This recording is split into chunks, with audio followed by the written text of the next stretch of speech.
Il manquait que la petite voix trafiquée.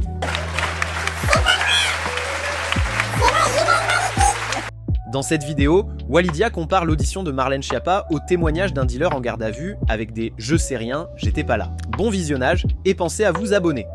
Comment ça va, le petit gaucho islamo-laxiste berlusconiphobe Pôle emploi compatible, hein?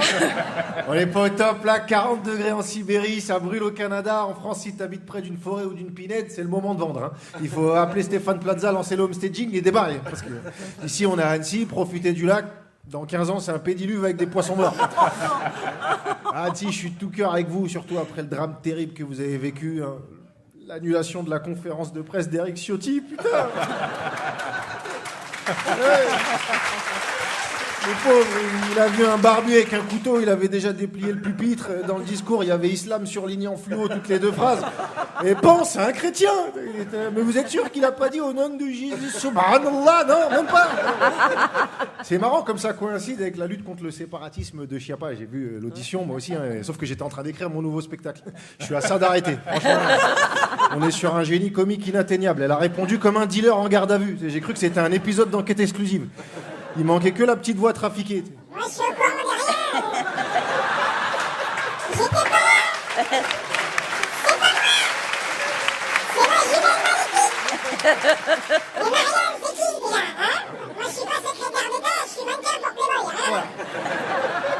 Ah, même François Fillon, créateur d'emplois fictifs depuis 98, il a applaudi, hein. Il a dit, ah, si j'avais su, moi aussi, j'aurais dit Pénélope, je la connais pas, je sais pas qui c'est. Ah, on est arrivé à un point de foutage de gueule où la semaine prochaine, Macron il va nous dire que la réforme des retraites, c'est pas son idée. Soulever de l'argent public sur le dos d'un mort pour le distribuer à des arnaqueurs de la laïcité, depuis qu'elle connaît Marlène Schiappa, la honte, elle a le syndrome de l'imposteur.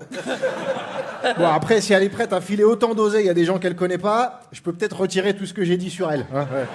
Viens Marlène, on se parle, on s'arrange, je monte une asso, tu me mets bien. Et surtout, faites pas l'erreur d'attendre qu'elle soit sanctionnée, hein. L'Antarctique aura fondu avant. Parce que regarde, Benalla, il a tarté des gens déguisés en CRS et il est jugé 5 ans après. Alors que les débiles qui ont agressé le neveu de Brigitte Macron, ça a pris 3 semaines. Et il n'y a même pas de vidéo. Ils ont pris 2 ans ferme, mais tant mieux, ils ont frappé quelqu'un, tu vois. Mais... Ils ont frappé quelqu'un, mais une personne. Benalla, il a frappé plusieurs personnes, il risque 18 mois de sursis. Hein, il a dit, si vous me mettez du ferme, je retrouve le coffre et je dis qui m'a donné les armes.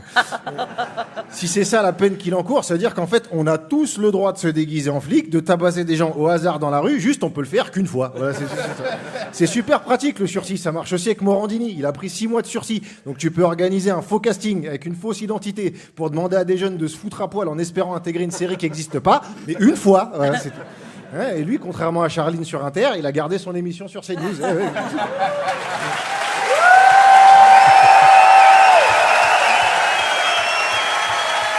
En parlant de justice, il y a un nouveau macroniste qui va avoir un rendez-vous chez le juge, c'est Bruno Le Maire. Hein, vous savez, le mec qui étudie la colorimétrie des trous de balles, là, et qui est accessoirement ministre de l'économie, mais c'est un hobby. Et ben, il est visé par une enquête pour des dons illégaux à son micro-parti. Ah bon, c'est une histoire de 40 000 balles. À leur échelle, c'est de la merde. Hein. Marlène Schiappa, quand elle croise Bruno Le Maire, elle lui crache dessus. Selon Mediapart, le micro-parti de Brubru, il a moi le cul, il a touché 3 millions de dons entre 2015 et 2016 pour sa campagne aux primaires de la droite et il a fait 2,4%. C'est un investissement encore plus claqué que les NFT. Mais même à droite, ils en voulaient pas de Nolo. Et ils ont gardé Pécresse, c'est pour dire à quel point ils en voulaient pas. Ils lui ont dit va voir Manu et tu ralentis le groupe, dégage. Mais c'est quand même emmerdant un ministre des Finances poursuivi pour ses finances. Hein, c'est comme si tu avais un ministre de la Justice poursuivi par... Non, attends. Non.